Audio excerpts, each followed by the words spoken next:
So I had the pressure cooker. It's 1,000 degrees outside here in Austin, Texas. And I found these canton noodles at the international aisle at my HEB today and brought them home, and I thought I'm just going to cook them. Let's have a little experiment.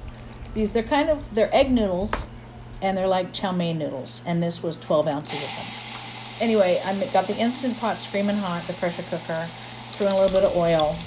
The mantra, remember, hot pan, cold oil, food will not stick. So I shushed the onions around for a little bit, threw in a big blob, the end of the jar actually, of my garlic ginger paste, which I love that stuff.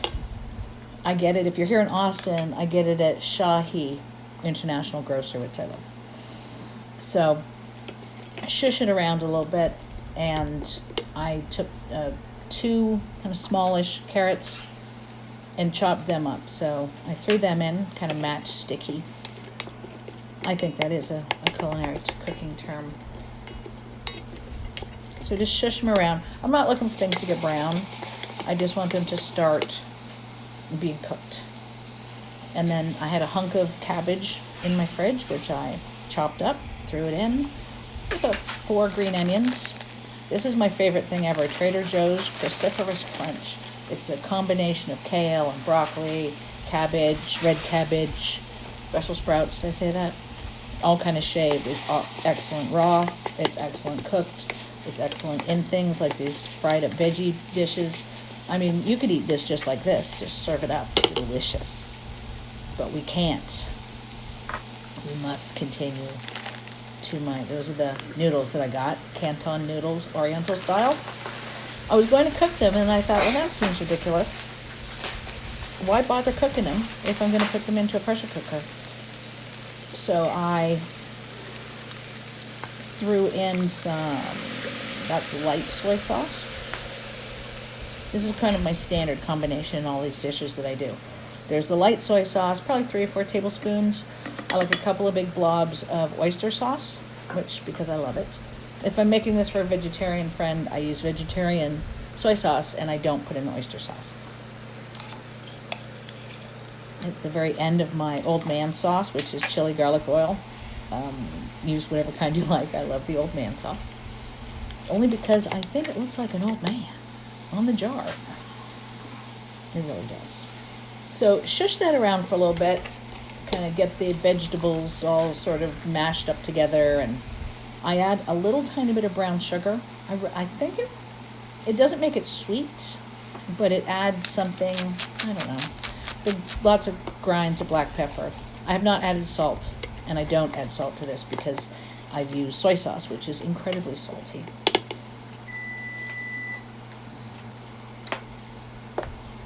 So I'm having chicken thighs with this, and I made stock today from the bones because I pulled the bones, roasted them. Anyway, that's slightly more than a cup and a half of chicken broth. Use water if you've got it. Dumped in the whole thing of those canton noodles. Thought, I'm going to try to stir them, which was not my finest hour. It's incredibly hard to stir them because they're dry. It doesn't matter if they break. They were jumping all over the pot, but it's totally worth it. Once you get the hang of it, you can absolutely stir dried noodles.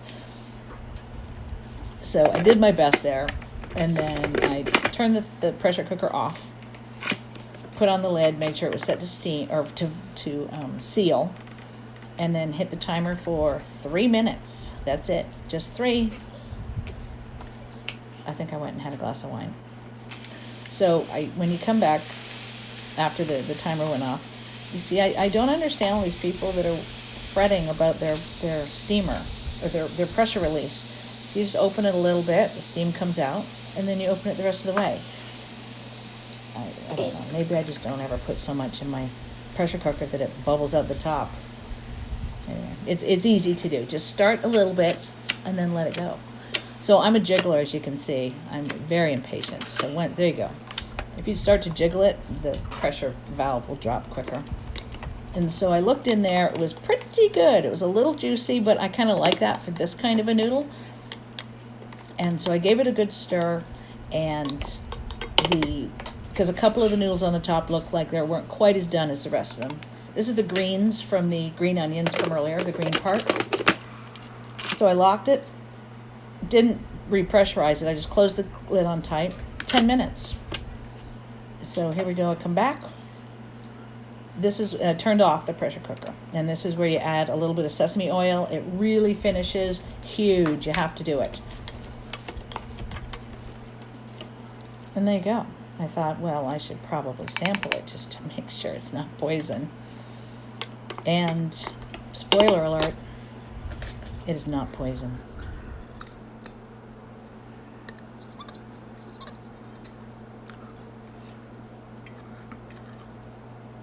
Yeah.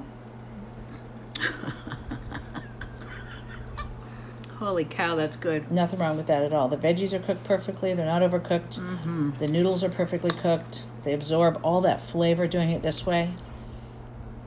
So if you find yourself at an international aisle and you see some canton noodles, grab them. They're delicious. Hey, thanks for watching.